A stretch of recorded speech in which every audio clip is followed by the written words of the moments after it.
when you get into doing challenge runs, I'm told it's usually advisable to start with something simple.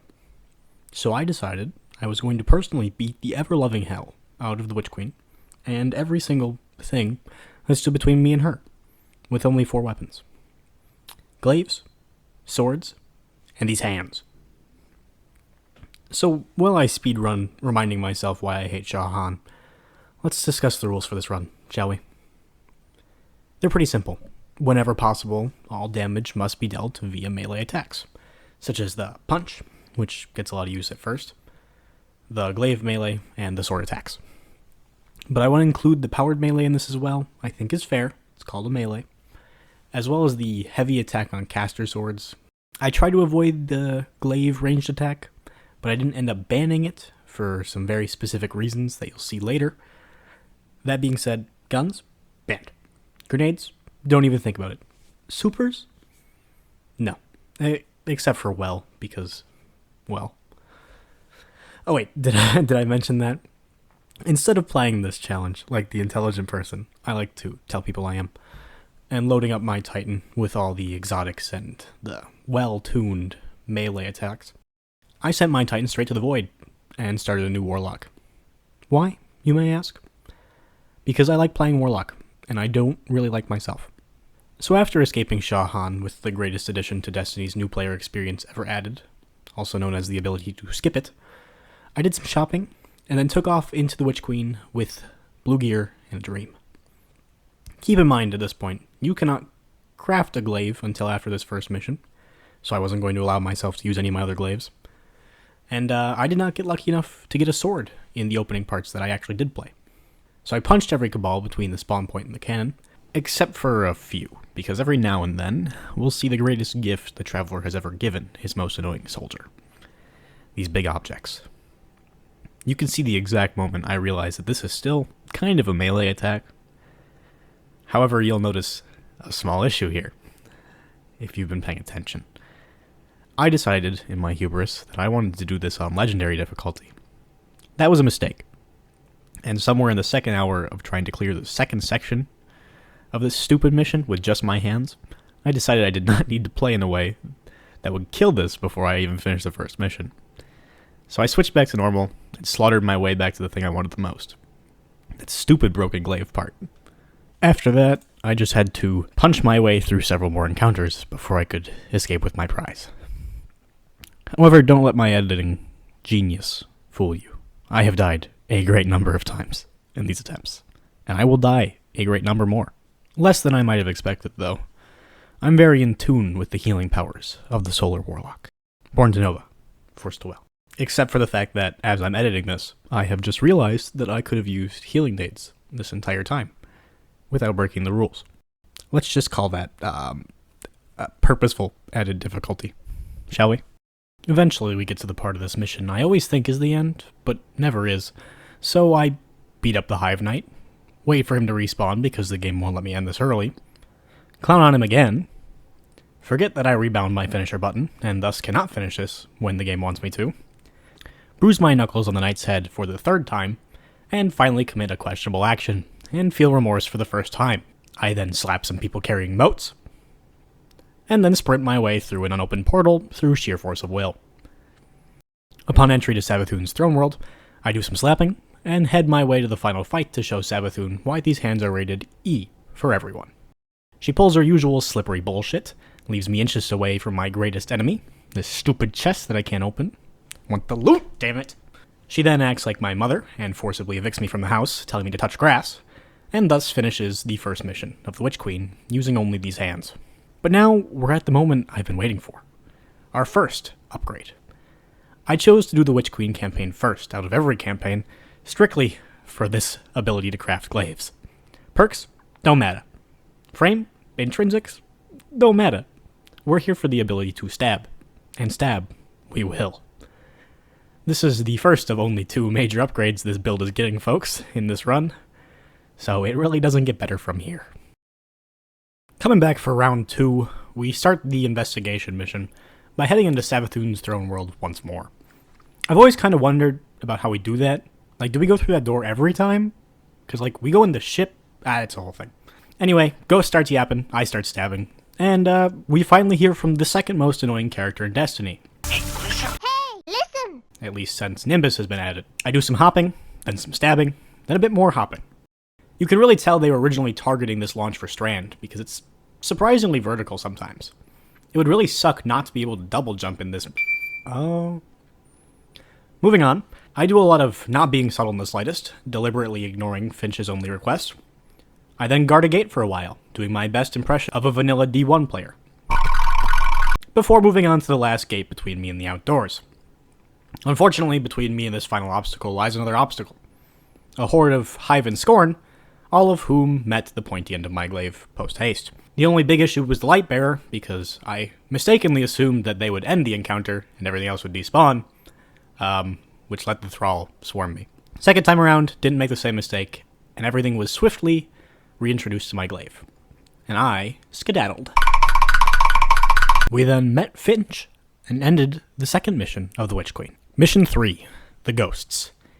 This introduced us to one of my most powerful enemies. No, not the Lightbearer wizard, the Shrieker. I did learn rather quickly that you can luckily melee them with the glaive, but I was very scared for a moment here.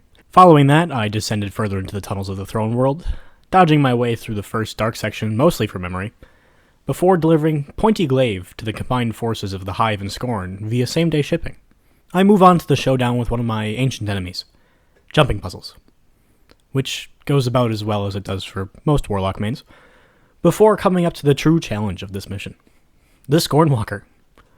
I was pretty nervous that I wouldn't be able to damage the weak spot that opens up, but this thing went down in 2 damage phases, making me a little surprised at how quickly everything died with the glaive. Now, this was also the first time I ever really noticed that there was kind of a passive regeneration of the shield energy for the glaive, so I did block a fair amount of damage and knockback from the walker's attacks. After that, and clearing another room of more Scorn, I come up to one of the main concerns I've had. These Hive crystals. I did no research before this run, didn't even think about it, did not look about it at all. So the revelation that you can just whack these crystals with a glaive? Really nice, actually really helpful.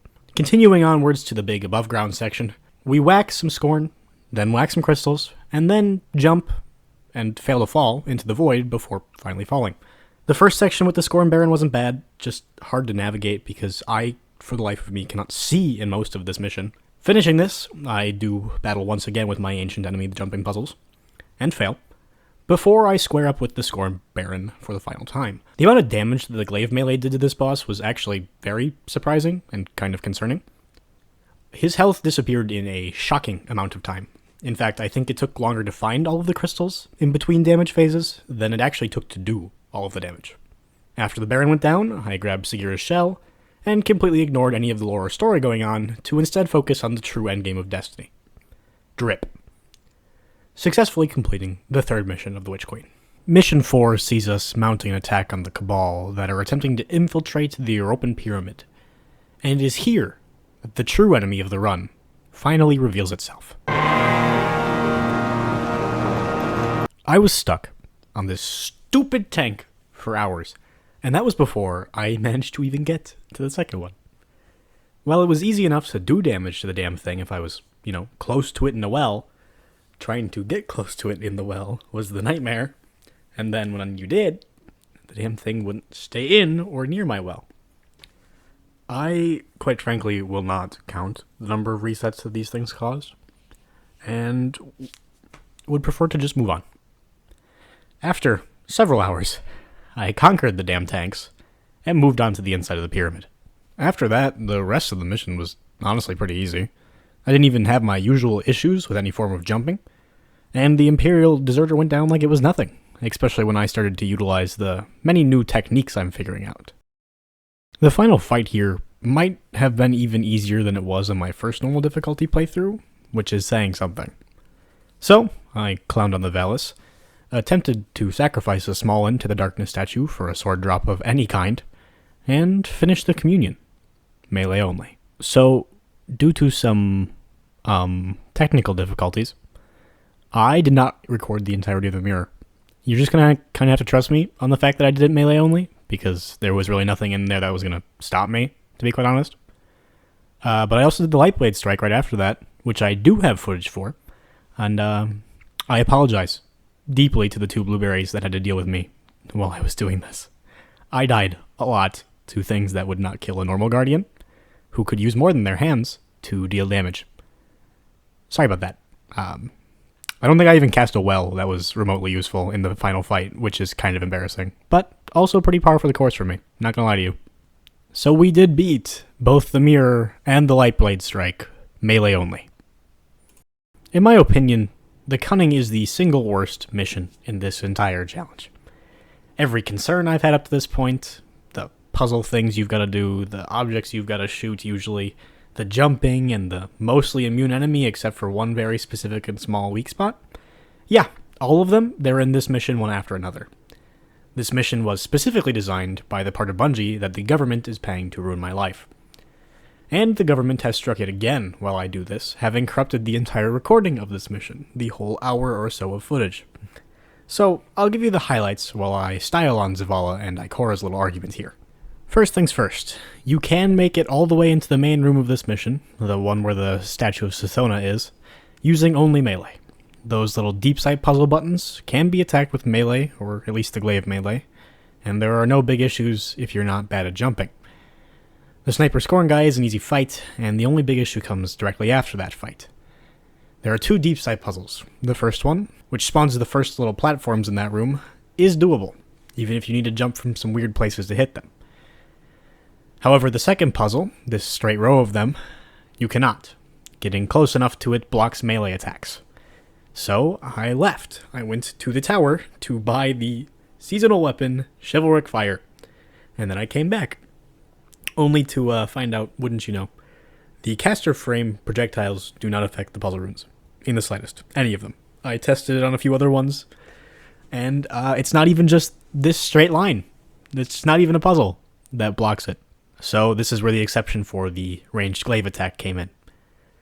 I needed to use it to get through this puzzle, which immediately led to the next exception, the Ahamkara illusion. As far as I'm aware, you are unable to melee it, and I tried very hard. The caster frame attack, I could not get a single one to hit the weak point, and I spent many 2 or 3 wipes of full sword ammo trying. I only have one other theory that might make this come true in the future, but that would have required me to leave the fight, go beat the entire Final Shape campaign, grind for several rolls to see if I could get the right roll of Ergo Sum, which I was not going to do, so the ranged glaive attack it was. After the long fight, where I very frequently missed the dang weak point, fled the poison gas, and finished the Cunning, but not without using a non-melee attack. So for those of you interested, this is technically where the challenge ends. But I've only got 2 missions left to beat this thing, so I'm not giving up now. Despite my expectations that this was going to be a very difficult mission, with the final upgrade to our arsenal, the addition of a heavy sword, as well as the mission itself dropping a large number of swords, this was actually pretty easy, quite honestly. I had plenty of ammo to work with, plenty of fists to work with, and plenty of bonus swords to work with. On top of that, aside from one small issue where I let the horde gang up on me again, I zoomed through this mission surprisingly fast. So, I cleared the last chance, melee only, pretty quickly. I zoomed through the first part of this mission. Like I said at the start, nothing was going to stand between me and delivering this beatdown to Savathûn. I'm like an Amazon driver. If Amazon offered a service where they came to your house and beat the shit out of you, that's me right now.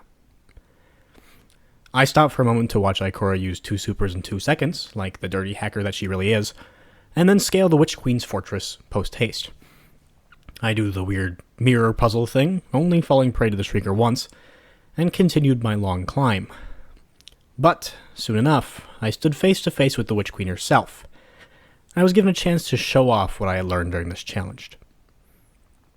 I punched, I glaved, I blocked, I caster sorted, and most of all, I ran like a little bitch. This masterful recipe led to easy success. After that, I sprinted down the really long bridge while Savathûn and my ghost yelled at each other, and I didn't really listen because I'm here to deliver pain and not listen to lore. So, here we are. The final showdown.